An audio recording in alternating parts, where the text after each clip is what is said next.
Hello, my name is Enda Murray. I'm the director of the Irish Film Festival. I'm delighted to be joined tonight by Claire Dix, the director of Sunlight, and lead actor Barry Ward. Claire and Barry, Fáilte Roimh, you're very welcome. Thanks, Bob. Now, Buck. Can I start with you, Claire? Just can you tell us how this film came about? What's the origin story? How did it come about to begin with? So it started with the writer, Alva Keoghan. Myself and Alva and Barry and producer Roisin Geraghty had made a short film called Take Me Swimming in 2017. And it was very close to Alva's heart. It was about sort of touching on that idea of the right to your own exit, the right to decide when you leave this earth. I think after we made that, Alva really felt she had a lot more to say on that topic. We also knew that there was a scheme coming up in Screen Ireland called POV, which was to encourage more female talent into the industry. So it was like micro budget funding for first features with female talent, so mainly female producers and writers. And we said, we're definitely going to go for it. And I was like, I definitely want to work with all these people again. Alva, what have you got? And she just felt she wanted to continue the theme that we started in Take Me Swimming. And it kind of started from there. And then Barry was on very, very early, which was brilliant because I know Alva based Leon, the main character, very much on Barry's input as well. And, you know, the script, like we applied with a treatment, you know, there wasn't even a full script, but we got funded, which was amazing. And then it was very much a collaboration from there. I mean, Alva wrote it, obviously, but, you know, I know that it was really helpful for her to know that, you know, Barry was the lead and Barry was going to be Leon. So I know a lot of, they would have worked closely together as well. So it came out of a very kind of a collaborative sort of starting point, I think. Right. And look, you know, way back 10 years ago in 2015, our first Irish Film Festival, we featured your documentary Broken Song. So Sunlight, it explores some of the same ground with a love for Dublin, a love for music and strong male characters. What was it that drew you to those topics? Well, the Broken Song, I mean, that came out of, I was doing a lot of work with community or socially engaged arts practice. So people who were working with like doing arts projects in maybe communities around Dublin who maybe weren't as well funded or were maybe a little marginalized. And through that, and community television, I was very much involved in community television, and I met James Costello and Willa Lee and all the gang there, and Dean Scurry, who's an amazing youth leader in Ballymun, who was working out of a centre there. And I just was in a room, they were rapping a cappella, and God, the hairs stood up in the back of my neck. And I was like, oh my God, there's magic here. This is amazing. There's something really kind of honest. And like, I had kind of not really much of an interest in hip hop, to be honest with you, and definitely not Dublin hip hop. Like, I really knew nothing about the scene. But it felt like, God, this is what hip hop is. Like, it's the voice of the disenfranchised. They are speaking the truth about and they were talking about things they'd witnessed as 12-year-olds, like people getting stabbed, they had seen stuff that we don't even hear about in the news. It was like, oh, if it happened in a posh suburb somewhere, we'd be all over the place, but they see it all the time. And it was just, I think I was enraged and impassioned, and I was like, I have to make something about these guys. So we spent about a year filming with them. We were very lucky we got funding from the Arts Council, from the Real Art. We kind of pitched it like, these are outsider artists. These guys are artists, but they're outsiders. Their work isn't known. You're never going to see it in mainstream, but it's very pure. It's very truthful. It's magic. And so I suppose then we started to realize actually what the story is. It's about boys becoming, I don't know, like,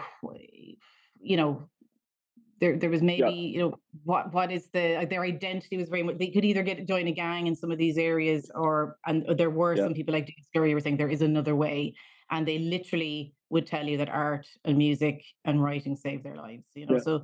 Yeah, and then you carried it through to Sunlight, though, because you got the music that Leon is involved in, and you've got that interaction between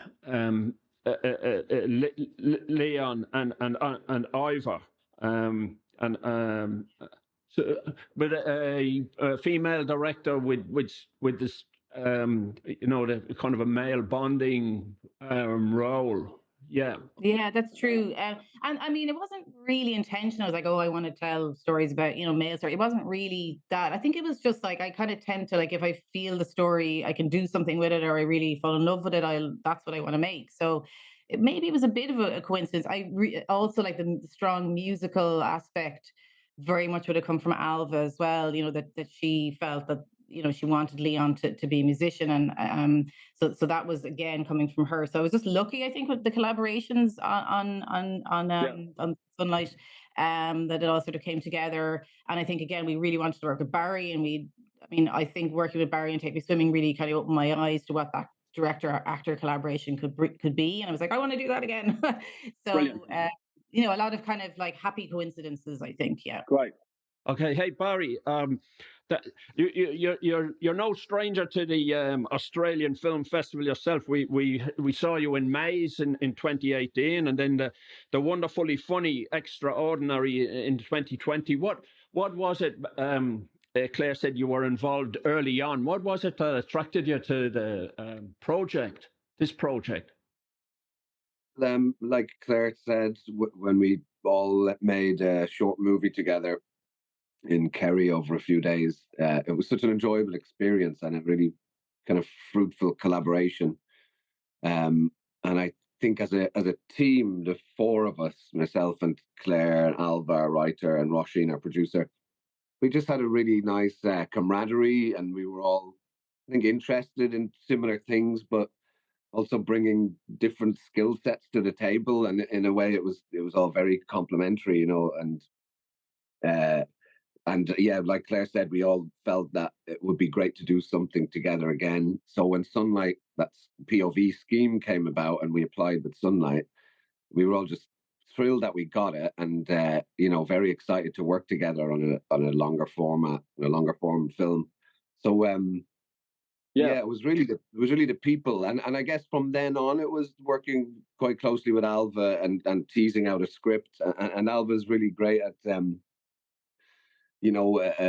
entertaining any brain farts as and when they came to me, and incorporating them into the script, and which was very I think fed into the character of Leon and that kind of energy, and we shaped it out over quite a long period, and then COVID happened, so it was shelved. I mean, it had been green lit, and then COVID happened, so we had to kind of sit back on it, and in that period of time, um, a huge attraction to me was the musical element of Leon, and how important that is in his life. And it's something that's always been important to me, but I've never practiced or played anything. So when COVID struck, I was able to, I kind of convinced Claire and Alva to let me write the songs that feature that Leon performs. So during lockdown, I had loads of time to work on that side of it. So it was great. It's so many attractive ingredients for me, So like how long did you have to shoot? How long did it, like in terms of preparation? This was kind of on the boil for a while for you. Yeah, Barry. Exactly. Yeah, which is a real luxury. I mean, it felt like 2 or 3 years, to be honest, in terms of drafting, redrafting with Alva, and then lockdown happening, and then actually shooting it, which took 20 days, I believe. Claire, was it 20-day shoot? Yeah. So all in, it was. Oh God, it must have been 3 years. So it was, simmering away and on the back boiler, and it's a huge luxury that to be able to be attached to something for so long, because you just have so much time to think on it, and new ideas can formulate, and it becomes a much more complex and nuanced thing than if you just had the regular 3 or 4 week rehearsal and a 3 or 4 week shoot. It worked out well for us, I think.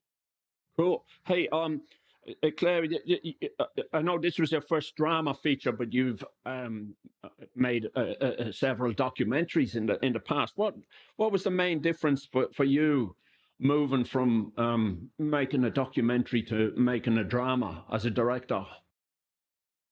Yeah, I suppose I'd always been making short dramas though. So I think I was always kind of had my, you know, what is it, hand, foot in both.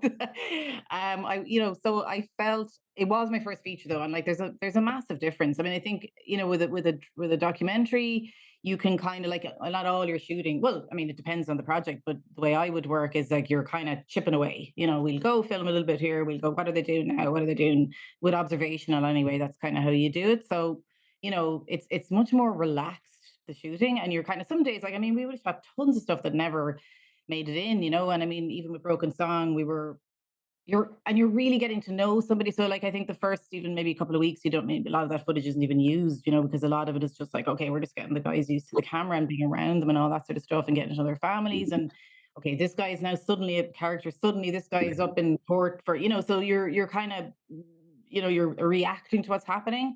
But actually I think that I've learned that that's really informed my like fiction directing because it allows me to kind of react to what's happening with performers.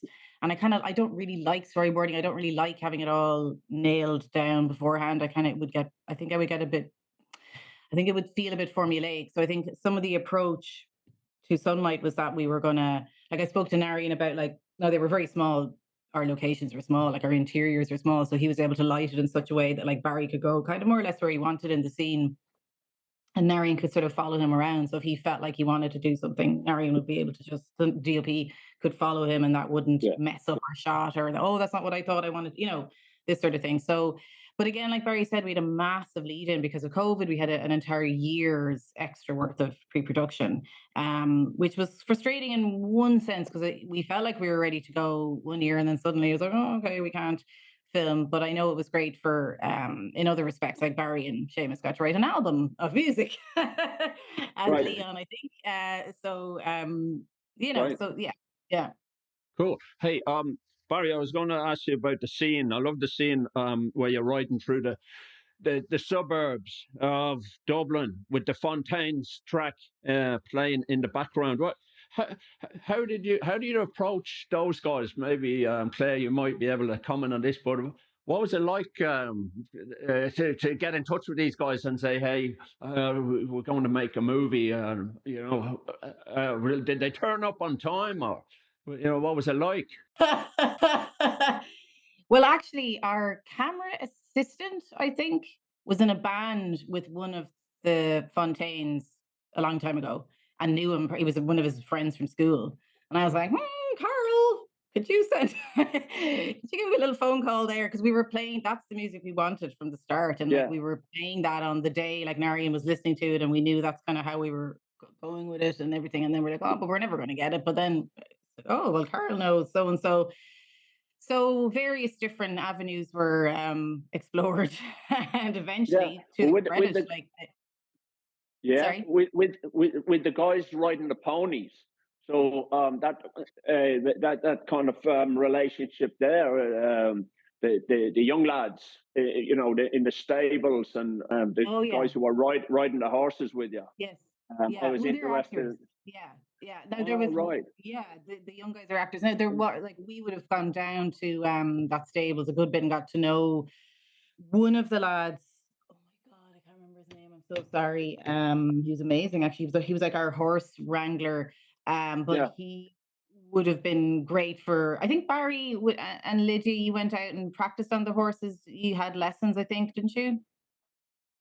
No, I don't recall, to be honest. Maybe just on the day or a day or two before, near the location. Okay, yeah. Oh, I think it might have been some of the younger guys had a couple of lessons or something like that. But no, they were all actors. So can you ride a horse, Barry? You may any cowboy films in the past? Sorry. No, what you see in Sunlight is probably about the extent of my horse riding skills. I wouldn't trust myself to gallop, but we can do it. Whatever the other thing is, trots and whatnot. Where was that? Yeah. Oh, look good. That was all in Cabra in Dublin 7, and the stables were close by. But those guys were great. The guys who organised it, because they would kind of work with a lot of them would work with tourists, and they'd have ponies and traps, and they'd bring tourists around the city centre. But where I grew up, not far from there, there was a real this phenomenon known as urban cowboys, and there were gangs of kids on horses, and you'd wake up for school some mornings and there'd be a horse eating grass in your front garden, in like a drab grey suburb. But I think and in Finglas it used to be super popular and common, and kids who nowadays would have scooters and little mopeds.